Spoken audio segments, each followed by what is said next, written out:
ఏదో షుగర్ వచ్చింది, రౌడీజం వదిలేద్దామనుకుంటే వదిలిపెట్టరు కదా. ఏరా, నేను లేని అదును చూసుకుని నా శిష్యుడి మీద చేయేశారు. చూసి మీరు వదిలేశారు కదా. ఏరా, ట్రాన్స్ఫార్మర్ని చూడాలనుకుంటే దూరంగా నుంచుని తమాషా చూసి పారిపోవాలి. ముట్టుకోవాలని చూస్తే షాక్ కొట్టి చేస్తారు. ఈ రోజు తలారి చావు దెబ్బ కొడతాడు. పందెం కత్తావా? వాడు నా స్టూడెంట్ రా. నేను 4 తగిలిస్తే నొగరు మూసుకుని పోతూ ఉంటాడు. అదే తెలుసుకుని సోమయ్య వాడి కొడుకు వాడితో ఆడుకుంటే ఊరికే వదిలేస్తాడా తలారి? తలారి ఏమీ చెయ్యక్కర్లేదు, ఊరికే వచ్చి నుంచుంటే చాలు. వాళ్ళిద్దరికి పంచులు తడిసిపోతాయి, గుండె గల్లంత అయిపోద్ది. చూస్తావా? నువ్వు ఊరుకోవయ్యా. టెన్షన్ అవ్వకు డార్లింగ్, నన్ను మాట్లాడి నువ్వు. నేను వేసిన లెక్క, నేను నేర్పించిన రౌడీజం సరిగ్గా ఉందంటే ఈ రోజు రాత్రి తలారి కత్తి దించుతాడు.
ఇంటికి రావయ్యా,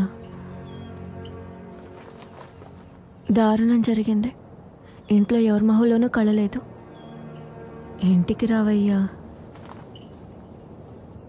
ఇంట్లో ఎవ్వరూ పడుకోలేదు. అంతెందుకు సోమయ్య మావయ్య కూడా పడుకోకుండా తిరుగుతూనే ఉన్నాడు.